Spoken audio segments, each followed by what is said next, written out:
Hi, I'm Dina. I'm 16. Have you ever felt your heart stop working? How it breaks down and just stops? My life almost ended in an instant. And if it weren't for one person, I wouldn't be telling you my story right now. Watch the rest of this story and you'll find out what made my heart beat again. I was just a normal teenager. I hung out with friends, went to the movies, watched stand-up shows, and tried to write jokes. And my life would have been perfect if someone had laughed at my jokes and my parents weren't so serious. One day, I came home from school, ate, and went to my room to watch a new episode of stand-up. I got so carried away that I forgot to wash the dishes and walk our dog Hutch. Hutch made a puddle that my mother stepped in when she came home from work. And then it turned out that there wasn't a single clean plate in the kitchen.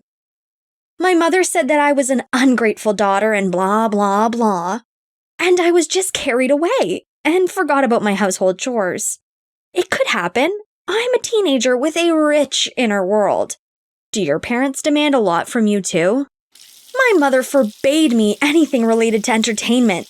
I didn't want her to be mad at me for something, so I cleaned the kitchen, took Hutch for a walk, and got ready for bed. But then, I got a call from my friend Scott. He invited me to a party. I couldn't miss it. There was no point in asking my mother for permission, so I decided to sneak out and come back in the morning. I climbed over the window, and within 10 minutes, I was testing my new jokes on my friends. We talked and danced a lot. I drank a couple of cocktails, and for some reason, I immediately got drunk. My vision blurred, and my head began to spin.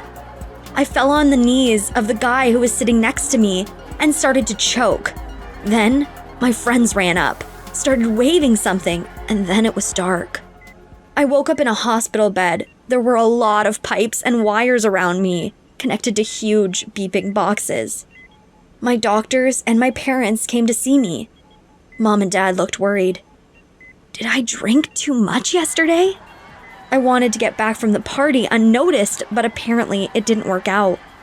I decided to defuse the situation and said that last night's party was closed, and I had no right to tell anyone about it. All three of them looked at me sternly. They were clearly not up to my jokes. My parents sat down next to my bed, and my mother told me that it was bad for me to worry right now. I asked my parents to explain what it was. My mother began to sob, and my father tried to calm her down. The doctor calmly said that I had a heart attack yesterday. I was barely revived, and I was diagnosed with a heart defect. I didn't know what it was, but it sounded grim. I asked if I could live with it. The doctor said I could, but without heart surgery, my life would be short. After these words, I realized that my life would now change. I was in the hospital for about a week. Different doctors came to me all the time, asking me something, measuring something. There was a guy in the next room, Justin. He was also 16. I needed a bit of company, so I went to meet him. Justin was great. He also loved stand-up shows. Justin, like me, was diagnosed with a heart defect and had a checkup before his operation. He tried to cheer me up. We were planning to meet and watch some fresh stand-up when it was all over. On the day I was discharged, he had heart surgery. We exchanged phone numbers and agreed to stay in touch. I gave him my notebook with jokes. I wanted him to smile when he thought of me. In response, Justin took off his watch and said that I needed it more than him. I was supposed to go through the same heart surgery as him in about a month. It was a smartwatch with heart rate, blood pressure, body temperature, and sleep time. It helped Justin's doctor monitor his heart condition and general health before the operation. I was happy with the gift and thanked Justin. What do your friends give you most often? When I was packing my things, a woman came into my room. I thought she was another employee of the clinic. She asked me about my health, my relationship with my parents. I ironically blurted out that my folks always made me work around the house when I just wanted to rest. And if I had it my way, I would live separately. The woman thanked me and left, and I went home. I was hoping everything would be the same at home. A heart defect, and a month later, the operation. Nothing new, but life goes on. My parents thought otherwise. My teenage life was over. I was treated like a sick old lady. I wasn't allowed to leave the house, worry, eat fat, and watch the shows all night. It was torture. The doctor advised my parents to buy me a smartwatch, but I said that I already had one. Justin's gift was so precious to me, and I didn't want to take it off. I used the watch to measure my pulse and blood pressure and send the data to the doctor. The gadget became an important part of my daily life and reminded me of a good friend I would see soon. Almost as soon as I got back from the hospital, I tried calling Justin, but he didn't answer.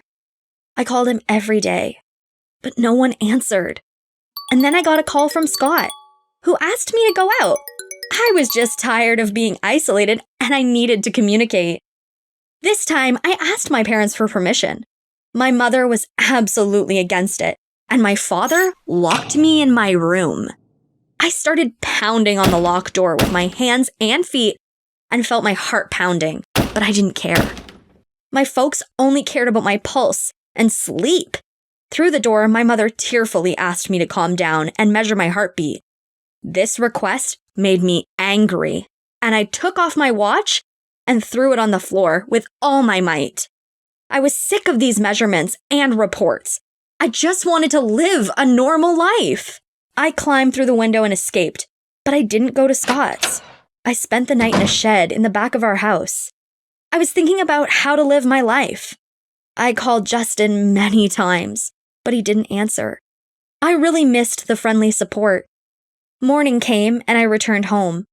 I decided to stop fighting with my parents and talk to them calmly.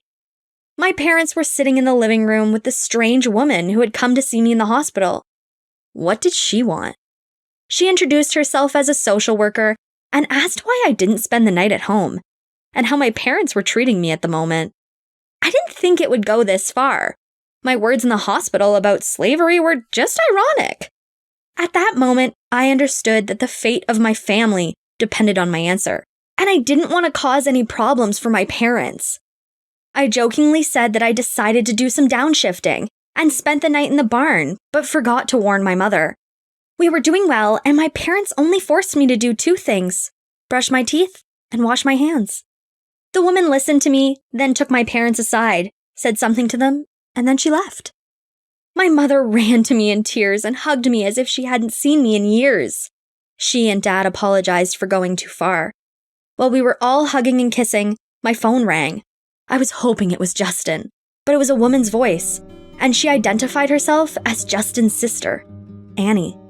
I asked where Justin was. There was a silence in response, and then she began to cry and said that Justin was gone. Startled, I dropped the phone, looked at my hand, and remembered his watch. I had thrown it on the floor. In tears, I ran into the room and picked them up. They were still working. I took my pulse. It was off the scale. I didn't believe that was the last time I'd see Justin. Justin couldn't stand the heart surgery. That's why I couldn't reach him. I was in so much pain. After that, I couldn't help but listen to my mother, because if I didn't follow the doctor's instructions, I would betray Justin himself. I kept taking measurements with my watch, remembering him every time. After all, for me, it was not just a watch. It was the mobile heart of a friend who was no longer around. He gave it to me as a keepsake, and I'll keep it safe as I promised. A month later, I had an operation, and it was successful. I continue to wear Justin's watch and dedicate all my new jokes to him, even though no one knows it. If this story reminds you of something important, please like and subscribe to the channel. Take care of yourself and your loved ones.